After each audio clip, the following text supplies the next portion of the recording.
മോട്ടറോളയുടെ motto G13 എന്ന പുതിയൊരു smart phone ഇപ്പം ഇന്ത്യൻ മാർക്കറ്റിൽ ലോഞ്ച് ചെയ്തിട്ടുണ്ട്. 9500 രൂപ പ്രൈസ് റേഞ്ചിലാണ് ഈ ഒരു സ്മാർട്ട് ഫോൺ വരുന്നത്. ഈ ഒരു പ്രൈസ് റേഞ്ചിൽ എടുത്തു പറയേണ്ട പല ഫീച്ചേഴ്സും ഈ ഒരു ഫോണിൽ വരുന്നുണ്ട്. എന്നാലും കൺഫ്യൂഷൻ ആക്കുന്ന പല കാര്യങ്ങളും ഉണ്ട്. എന്തായാലും ഈ ഒരു വീഡിയോയിൽ നമ്മൾ നോക്കാൻ പോകുന്നത് മോട്ടോ G13 എന്ന ഫോണിൻ്റെ ഒരു സ്പെസിഫിക്കേഷൻ അനാലിസിസ് ആണ്. നമ്മൾ ആദ്യം എടുത്തു പറയേണ്ട ഫീച്ചേഴ്സിനെ പറ്റിയൊക്കെ പറയുകയാണെന്നുണ്ടെങ്കിൽ ഈ ഒരു ഫോണിൽ സ്റ്റീരിയോ സ്പീക്കേഴ്സ് വരുന്നുണ്ട്. സാധാരണ 9500 രൂപ പ്രൈസ് റേഞ്ചിൽ നമുക്ക് സ്റ്റീരിയോ സ്പീക്കേഴ്സ് ഒന്നും കിട്ടാറില്ല. അപ്പം ഈ ഒരു പ്രൈസ് റേഞ്ചിൽ സ്റ്റീരിയോ സ്പീക്കേഴ്സ് എന്നുള്ളത് എടുത്തു പറയേണ്ട ഒരു കാര്യം തന്നെയാണ്. അതുപോലെ തന്നെ ഡോൾബി അറ്റ്മോസിൻ്റെ സൗണ്ടും ഇതിൽ സപ്പോർട്ട് ചെയ്യുന്നുണ്ട്. പിന്നെ ഈ ഫോണിൽ IP52 റേറ്റിംഗ് സപ്പോർട്ട് ചെയ്യുന്നുണ്ട്. ഈ ഒരു പ്രൈസ് റേഞ്ചിൽ അത് എടുത്തു പറയേണ്ട ഒരു കാര്യം തന്നെയാണ്. പല ഫോണുകളിലും ഈ ഒരു പ്രൈസ് റേഞ്ചിൽ ഒഫീഷ്യലായിട്ടുള്ള IP റേറ്റിംഗ് ഒന്നും വരുന്നില്ല. എന്നാൽ ഈ ഫോണിൽ അത് വരുന്നുണ്ട്. പിന്നെ എടുത്തു പറയേണ്ട മറ്റൊരു കാര്യം ഇതിൻ്റെ പ്രോസസ്സറാണ്. മീഡിയാടെക്കിൻ്റെ ഹീലിയോ G85 എന്നുള്ള പ്രോസസ്സർ ഈ ഫോണിൽ വരുന്നുണ്ട്. 9500 രൂപ പ്രൈസ് റേഞ്ചിൽ അത് മികച്ചൊരു പ്രോസസ്സർ തന്നെയാണ്. അപ്പം നല്ലൊരു പ്രോസസ്സറും ഈ ഫോണിൽ കൊടുത്തിട്ടുണ്ട്. പിന്നെ 90 ഹെർട്സിൻ്റെ റിഫ്രഷ് റേറ്റ് സപ്പോർട്ട് ചെയ്യുന്നുണ്ട്. ഈ ഒരു പ്രൈസ് റേഞ്ചിൽ അത് എടുത്തു പറയേണ്ട ഒരു കാര്യം തന്നെയാണ്. അതുപോലെ തന്നെ പഞ്ചോൾ ഡിസൈനും ഇതിൽ വരുന്നുണ്ട്. പഞ്ചോൾ വരുന്നത് ടോപ്പ് സെൻറ്റർ ഭാഗത്തായിട്ടാണ്. ഈ ഒരു പ്രൈസ് റേഞ്ചിൽ പല ഫോണുകളിലും വാട്ടർ ഡ്രോപ്പ് നോച്ച് ഡിസൈനൊക്കെയാണ് വരുന്നത്. എന്നാൽ ഈ ഫോണിൽ പഞ്ചോൾ ഡിസൈൻ കൊടുത്തിട്ടുണ്ട്. അത് നല്ല കാര്യം തന്നെയാണ്. പിന്നെ ഈ പ്രൈസ് റേഞ്ചിൽ വലിയ തരക്കേടില്ല എന്ന് തോന്നിയിട്ടുള്ള ഫീച്ചേഴ്സിനെ പറ്റി പറയുകയാണെന്നുണ്ടെങ്കിൽ ബാക്കി ഡിസ്പ്ലേ ഫീച്ചേഴ്സ് നമുക്ക് ഈ ഒരു സെക്ഷനിൽ ഉൾപ്പെടുത്താവുന്നതാണ്. 6.5 ഇഞ്ചിൻ്റെ HD+ ഡിസ്പ്ലേ ആണ് ഈ ഫോണിൽ കൊടുത്തിരിക്കുന്നത്. ഫുൾ HD റെസൊല്യൂഷൻ ഇതിൽ വരുന്നില്ല. പക്ഷേ അത് വലിയൊരു കംപ്ലൈൻ്റ് ആയിട്ട് പറയാൻ പറ്റില്ല ഈ ഒരു പ്രൈസ് റേഞ്ചിൽ. അതുപോലെ തന്നെ ഇതിൽ LCD പാനലാണ് ഉപയോഗിച്ചിരിക്കുന്നത്. പിന്നെ കൺഫ്യൂഷൻ വരുത്തുന്ന ഒരു കാര്യം എന്താണെന്ന് വെച്ചാൽ നമുക്ക് ഇപ്പം ഇതേ പ്രൈസ് റേഞ്ചിൽ മോട്ടോ G31 എന്ന ഫോൺ അവൈലബിൾ ആണ്. അതിലാണെങ്കിൽ നമുക്ക് ഫുൾ HD റെസൊല്യൂഷനും കിട്ടുന്നുണ്ട്, AMOLED ഡിസ്പ്ലേയും കിട്ടുന്നുണ്ട്. കൂടിയ റിഫ്രഷ് റേറ്റ് സപ്പോർട്ട് ചെയ്യുന്നില്ല എന്നേ ഉള്ളൂ. പഞ്ചോൾ ഡിസൈനൊക്കെ അതിൽ വരുന്നുണ്ട്. അപ്പം കുറച്ചും കൂടി ബെറ്റർ ആയിട്ടുള്ള ഡിസ്പ്ലേ ഫീച്ചേഴ്സുമായിട്ട് വരുന്ന മോട്ടറോളയുടെ തന്നെ ഒരു ഫോൺ ഇപ്പം ഈ ഒരു പ്രൈസ് റേഞ്ചിൽ അവൈലബിൾ ആണ്. വീഡിയോ ചെയ്യുന്ന സമയത്ത് ആ ഒരു ഫോണിൻ്റെ വില 9500 രൂപ പ്രൈസ് റേഞ്ചിൽ തന്നെയാണ് വരുന്നത്. അപ്പോൾ ഈ ഒരു പ്രൈസ് റേഞ്ചിൽ നിങ്ങൾക്ക് ഫുൾ HD റെസൊല്യൂഷനുമായിട്ട് വരുന്ന AMOLED ഡിസ്പ്ലേ ഉള്ള പഞ്ചോൾ ഡിസൈനുള്ള ഒരു ഫോൺ വേണമെന്നുണ്ടെങ്കിൽ മോട്ടോ G31 എന്ന ഫോൺ ഇപ്പം ഈ ഒരു പ്രൈസ് റേഞ്ചിൽ അവൈലബിൾ ആണ്. പിന്നെ ഈ ഒരു ഫോണിൻ്റെ ഫ്രണ്ടിൽ പാണ്ട ഗ്ലാസിൻ്റെ പ്രൊട്ടക്ഷനൊക്കെ കൊടുത്തിട്ടുണ്ട്. അപ്പോൾ ഡിസ്പ്ലേ ഫീച്ചേഴ്സ് നമ്മൾ മൊത്തത്തിൽ നോക്കുകയാണെന്നുണ്ടെങ്കിൽ മോട്ടോ G13 എന്ന ഫോൺ മാത്രം നോക്കുമ്പോൾ ഈ ഒരു പ്രൈസ് റേഞ്ചിൽ തിരക്കേടുള്ള നല്ല ഡിസ്പ്ലേ ഫീച്ചേഴ്സൊക്കെ വരുന്നുണ്ട്. 90 ഹെർട്സിൻ്റെ റിഫ്രഷ് റേറ്റും പഞ്ചോൾ ഡിസൈനൊക്കെ കൊടുത്തിട്ടുണ്ട്. പക്ഷേ കോമ്പറ്റീഷനും കൂടി നമ്മൾ കമ്പയർ ചെയ്യുകയാണെന്നുണ്ടെങ്കിൽ മോട്ടറോളയുടെ തന്നെ ഒരു ഫോൺ ഇതേ പ്രൈസ് റേഞ്ചിൽ ഫുൾ HD റെസൊല്യൂഷനും AMOLED ഡിസ്പ്ലേയും പഞ്ചോൾ ഡിസൈനൊക്കെ ആയിട്ട് വരുന്നുണ്ട്. അപ്പം ഈ ഒരു പ്രൈസ് റേഞ്ചിൽ നിങ്ങൾ AMOLED ഡിസ്പ്ലേക്കാണ് നോക്കുന്നതെന്നുണ്ടെങ്കിൽ ആ ഒരു ഫോൺ ഉണ്ടോ എന്നുള്ള കാര്യം ജസ്റ്റ് ഒന്ന് ചെക്ക് ചെയ്യാം. പിന്നെ സൈഡ് മൗണ്ടഡ് ഫിംഗർ പ്രിൻറ്റ് സെൻസറൊക്കെ ഈ ഫോണിൽ കൊടുത്തിട്ടുണ്ട്. ഫോണിൻ്റെ വെയിറ്റ് വരുന്നത് ഏകദേശം 170 ഗ്രാമാണ്. അപ്പോൾ അത്യാവശ്യം വെയിറ്റ് കുറവാണ്. പിന്നെ തിക്നെസ് വരുന്നത് 8.19 mm ആണ്. ഈ ഫോണിൻ്റെ ലെവൻഡർ ബ്ലൂ അതുപോലെ തന്നെ മാറ്റ് ചാർക്കോൾ എന്നീ 2 കളർ വേരിയൻസ് ആണ് ഇപ്പം ഇന്ത്യൻ മാർക്കറ്റിൽ ലോഞ്ച് ചെയ്തിരിക്കുന്നത്. പിന്നെ ഈ ഫോണിൽ 5G ഒന്നും സപ്പോർട്ട് ചെയ്യുന്നില്ല. മാക്സിമം 4G സപ്പോർട്ടേ വരുന്നുള്ളൂ.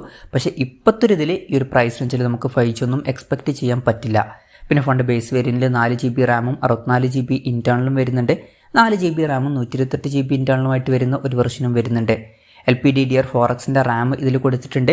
പിന്നെ eMMC 5.1 സ്റ്റോറേജ് ടൈപ്പും ഇതിൽ വരുന്നുണ്ട്. മെമ്മറി എക്സ്പാൻഡ് ചെയ്യണമെന്നുണ്ടെങ്കിൽ ഡെഡിക്കേറ്റഡ് മെമ്മറി കാർഡ് സ്ലോട്ട് ഈ ഫോണിൽ കൊടുത്തിട്ടുണ്ട്. അതായത് 2 സിം യൂസ് ചെയ്യുമ്പോൾ തന്നെ ഒരു മെമ്മറി കാർഡ് നമുക്ക് സെപ്പറേറ്റ് ആയിട്ട് യൂസ് ചെയ്യാം.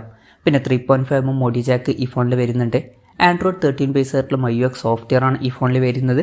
പിന്നെ Android 14 അപ്ഡേറ്റും കാര്യങ്ങളൊക്കെ ഇതിൽ ലഭിക്കുന്നതായിരിക്കും. അതുമാത്രമല്ല 3 കൊല്ലത്തെ സെക്യൂരിറ്റി അപ്ഡേറ്റ്സ് ഇതിൽ ലഭിക്കുമെന്ന് കമ്പനി പറഞ്ഞിട്ടുണ്ട്. അത് നല്ലൊരു കാര്യം തന്നെയാണ്.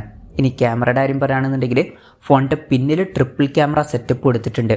50 മെഗാപിക്സലിൻ്റെ f1.8 അപ്പേഴ്സിൽ വരുന്ന മെയിൻ ക്യാമറ സെൻസർ ഈ ഫോണിൽ വരുന്നുണ്ട്. പിന്നെ 2 മെഗാപിക്സലിൻ്റെ f2.4 അപ്പേഴ്സിൽ വരുന്ന ഡെപ്ത് സെൻസറും അതുപോലെ തന്നെ 2 മെഗാപിക്സലിൻ്റെ f2.4 അപ്പേഴ്സിൽ വരുന്ന മാക്രോ ലെൻസും ഈ ഫോണിൽ കൊടുത്തിട്ടുണ്ട്. അൾട്രാ വൈഡ് ആംഗിൾ ലെൻസ് ഒന്നും ഈ ഫോണിൽ വരുന്നില്ല. എന്നാലും പറയേണ്ട ഒരു കാര്യം എന്താണെന്ന് വെച്ചാൽ നമ്മൾ നേരത്തെ പറഞ്ഞിട്ടുള്ള Moto G31 ultra wide angle lens ഒക്കെ വരുന്നുണ്ട്. പക്ഷേ എന്നാലും ഈ ഒരു പ്രൈസ് റേഞ്ചിൽ അൾട്രാ വൈഡ് ആംഗിൾ ലെൻസ് ഇല്ലാത്തത് ഒരിക്കലും ഒരു കംപ്ലൈൻ്റ് ആയിട്ട് പറയാൻ പറ്റില്ല. കാരണം വളരെ കുറച്ച് ഫോണുകളിൽ മാത്രമേ ഈ ഒരു പ്രൈസ് റേഞ്ചിൽ ഇപ്പം അൾട്രാ വൈഡ് ആംഗിൾ ലെൻസും കാര്യങ്ങളൊക്കെ വരുന്നുള്ളൂ. ഇനി സെൽഫി ക്യാമറയുടെ കാര്യത്തിലോട്ട് വരികയാണെന്നുണ്ടെങ്കിൽ ഫ്രണ്ടിൽ 8 മെഗാപിക്സലിൻ്റെ f2.0 അപ്പേഴ്സിൽ വരുന്ന സെൽഫി ക്യാമറ കൊടുത്തിട്ടുണ്ട്. ഇനി ബാറ്ററിയുടെ കാര്യം പറയുകയാണെന്നുണ്ടെങ്കിൽ 5000 mAh ബാറ്ററി കൊടുത്തിട്ടുണ്ട്. ഫാസ്റ്റ് ചാർജിങ് സപ്പോർട്ട് ചെയ്യുന്നില്ല. 10 വാട്ടിൻ്റെ ചാർജിങ് സ്പീഡേ ഈ ഫോണിൽ വരുന്നുള്ളൂ. പക്ഷേ ഫാസ്റ്റ് ചാർജിങ് സപ്പോർട്ട് ചെയ്യാത്തത് ഈ ഒരു പ്രൈസ് റേഞ്ചിൽ വലിയൊരു കംപ്ലൈൻ്റ് ആയിട്ട് പറയാൻ പറ്റില്ല. എന്നാലും അറിഞ്ഞിരിക്കേണ്ട ഒരു കാര്യം ഈ ഒരു പ്രൈസ് റേഞ്ചിൽ പല ഫോണുകളിലും ഫാസ്റ്റ് ചാർജിങ് സപ്പോർട്ടും കാര്യങ്ങളൊക്കെ വരുന്നുണ്ട്. പിന്നെ നമ്മൾ നേരത്തെ പറഞ്ഞിട്ടുള്ള മോട്ടോ G31 എന്ന ഫോണിൽ 20 വാട്ടിൻ്റെ ഫാസ്റ്റ് ചാർജിങ് സപ്പോർട്ട് വരുന്നുണ്ട്. അപ്പം ആ ഒരു കാര്യം കൂടി ഒന്ന് നോട്ട് ചെയ്ത് വെക്കുക. പിന്നെ Type-C ചാർജിങ് പോർട്ട് ഇതിൽ കൊടുത്തിട്ടുണ്ട്. ഇനി ഈ ഒരു പ്രൈസ് റേഞ്ചിൽ എന്തെങ്കിലുമൊക്കെ നിരാശപ്പെടുത്തി എന്ന് തോന്നിയിട്ടുള്ള ഫീച്ചേഴ്സ് ഉണ്ടോ എന്ന് വെച്ചാൽ അങ്ങനെ ഭയങ്കരമായിട്ട് നിരാശപ്പെടുത്തി എന്ന് തോന്നിയിട്ടുള്ള ഫീച്ചേഴ്സ് ഉള്ളതായിട്ടൊന്നും എനിക്ക് തോന്നിയിട്ടില്ല. നിങ്ങൾക്ക് എന്തെങ്കിലും തോന്നിയിട്ടുണ്ടോ എന്നുള്ള കാര്യം ജസ്റ്റ് ഒന്ന് കമൻറ്റ് ചെയ്യുക. ഇനി വിലയുടെ കാര്യത്തിലോട്ട് വരികയാണെന്നുണ്ടെങ്കിൽ ഈ ഫോണിൻ്റെ 4GB റാം 64GB ഇൻറ്റേർണൽ വെർഷൻ്റെ വില വരുന്നത് 9499 രൂപയാണ്. അതുപോലെ തന്നെ 4GB റാം 128GB ഇൻറ്റേർണൽ വെർഷൻ്റെ വില വരുന്നത് 9999 രൂപയാണ്. ഏപ്രിൽ 5 മുതലാണ് ഫോണിൻ്റെ സെയിലും കാര്യങ്ങളൊക്കെ സ്റ്റാർട്ട് ചെയ്യുന്നത്. ഫ്ലിപ്കാർട്ട് വഴിയാണ് ഫോണിൻ്റെ സെയിൽ നടക്കുന്നത്. എന്തായാലും ഓവറോൾ നോക്കുകയാണെന്നുണ്ടെങ്കിൽ നമ്മൾ ഈ ഒരു ഫോൺ മാത്രം കൺസിഡർ ചെയ്യുമ്പോൾ മോട്ടോ G13 എന്ന ഫോണിൽ ഈ ഒരു പ്രൈസ് റേഞ്ചിൽ എടുത്തു പറയേണ്ട പല കാര്യങ്ങളും വരുന്നുണ്ട്. സ്റ്റീരിയോ സ്പീക്കേഴ്സ് വരുന്നുണ്ട്, IP52 റേറ്റിംഗ് സപ്പോർട്ട് ചെയ്യുന്നുണ്ട്, പിന്നെ നല്ലൊരു പ്രോസസ്സറും കാര്യങ്ങളൊക്കെ ഇതിൽ കൊടുത്തിട്ടുണ്ട്, 90 Hz റിഫ്രഷ് റേറ്റ് ഒക്കെ സപ്പോർട്ട് ചെയ്യുന്നുണ്ട്. പക്ഷേ കോമ്പറ്റീഷനിൽ മോട്ടറോളയുടെ തന്നെ ഒരു ഫോൺ ഇപ്പം ഈ ഒരു പ്രൈസ് റേഞ്ചിൽ അവൈലബിൾ ആണ്. മോട്ടോ G31 എന്ന ഫോൺ ഇപ്പം നോക്കിയപ്പം ഈ ഒരു പ്രൈസ് റേഞ്ചിൽ കിട്ടുന്നുണ്ട്. അതിൽ എന്തൊക്കെയാണ് എക്സ്ട്രാ വരുന്നത് എന്ന് വെച്ചാൽ ഫുൾ HD റെസൊല്യൂഷനും അതുപോലെ തന്നെ AMOLED ഡിസ്പ്ലേ ഒക്കെ അതിൽ വരുന്നുണ്ട്. പിന്നെ ഈ ഫോണിൽ വരുന്ന സെയിം പ്രോസസ്സർ തന്നെയാണ് ആ ഫോണിൽ വരുന്നത്. അതുപോലെ തന്നെ ക്യാമറയിൽ എക്സ്ട്രാ ആയിട്ട് അൾട്രാ വൈഡ് ആംഗിൾ ലെൻസ് വരുന്നുണ്ട്. അതുപോലെ തന്നെ ബാറ്ററിയുടെ കാര്യത്തിൽ 20 വാട്ടിൻ്റെ ഫാസ്റ്റ് ചാർജിങ് സപ്പോർട്ടൊക്കെ വരുന്നുണ്ട്. ഇനി ഈ ഒരു ഫോണിൽ എന്തൊക്കെയാണ് എക്സ്ട്രാ ആയിട്ട് കിട്ടുന്നത് എന്ന് വെച്ചാൽ സ്റ്റീരിയോ സ്പീക്കേഴ്സും അതുപോലെ തന്നെ 90 Hz റിഫ്രഷ് റേറ്റ് ഒക്കെയാണ് ഇതിൽ നമുക്ക് എക്സ്ട്രാ ലഭിക്കുന്നത്. അതുപോലെ തന്നെ സൈഡ് മൗണ്ടഡ് ഫിംഗർ പ്രിന്റ് സെൻസറും വരുന്നുണ്ട്. അപ്പം നിങ്ങൾക്ക് മെയിനായിട്ട് എന്താണ് വേണ്ടത് എന്ന് വെച്ചാൽ അതിനനുസരിച്ചിട്ട് ഒരു ഫോൺ സെലക്ട് ചെയ്യാവുന്നതാണ്. ഇപ്പം AMOLED ഡിസ്പ്ലേയും അതുപോലെ തന്നെ ഫാസ്റ്റ് ചാർജിങ് സപ്പോർട്ടും അൾട്രാ വൈഡ് ആംഗിൾ ലെൻസ് ഒക്കെയാണ് വേണ്ടത് എന്നുണ്ടെങ്കിൽ G31 എന്ന ഫോൺ നോക്കാവുന്നതാണ്. അതല്ല സ്റ്റീരിയോ സ്പീക്കേഴ്സും 90 Hz റിഫ്രഷ് റേറ്റും ഒക്കെ ആണെന്നുണ്ടെങ്കിൽ ഈ ഒരു സ്മാർട്ട് ഫോൺ നോക്കാവുന്നതാണ്. പിന്നെ പ്രത്യേകം ശ്രദ്ധിക്കേണ്ട ഒരു കാര്യം എന്താ വെച്ചാൽ ഈ ഒരു വീഡിയോ ചെയ്യുന്ന സമയത്ത് മോട്ടോ G31 എന്ന ഫോണിൻ്റെ വില 9500 രൂപ പ്രൈസ് റേഞ്ചിലാണ്. ഇപ്പോൾ കുറച്ച് കാലമായിട്ട് ഈ ഒരു ഫോൺ ഈ ഒരു പ്രൈസ് റേഞ്ചിലൊക്കെ പലപ്പോഴായിട്ട് കിട്ടുന്നുണ്ട്. പിന്നെ വേറൊരു കാര്യം എന്താ വെച്ചാൽ ചിലപ്പം ഈ ഒരു ഫോൺ ലോഞ്ച് ചെയ്തുകൊണ്ട് തന്നെ കോമ്പറ്റീഷൻ ഒഴിവാക്കാൻ വേണ്ടിയിട്ട് മോട്ടോ G31 എന്ന ഫോണിൻ്റെ വില പിന്നീട് കൂട്ടിയേക്കാം. കൺഫർമേഷൻസ് ഒന്നുമില്ല, ചിലപ്പം കൂട്ടിയേക്കാം. അതല്ലാന്നുണ്ടെങ്കിൽ ചിലപ്പം G31 എന്ന ഫോൺ ഡിസ്കണ്ടിന്യൂ ചെയ്യാനും ചാൻസ് ഉണ്ട്. എന്തായാലും ഇപ്പം ആ ഒരു ഫോൺ 9500 രൂപ പ്രൈസ് റേഞ്ചിൽ അവൈലബിൾ ആണ്. അപ്പം ഓവറോൾ നമ്മൾ നോക്കുകയാണെന്നുണ്ടെങ്കിൽ മോട്ടോ G13 എന്ന ഫോൺ അത്യാവശ്യം തിരക്കേടില്ലാത്തൊരു ഫോണായിട്ടാണ് തോന്നിയിട്ടുള്ളത്. പക്ഷേ കോമ്പറ്റീഷനിൽ മോട്ടോ G31 വരുന്നുണ്ട്. എന്തായാലും മോട്ടോ G13 എന്ന സ്മാർട്ട് ഫോണിനെ പറ്റിയിട്ടുള്ള നിങ്ങളുടെ അഭിപ്രായം ജസ്റ്റ് ഒന്ന് കമൻറ്റ് ചെയ്യുക.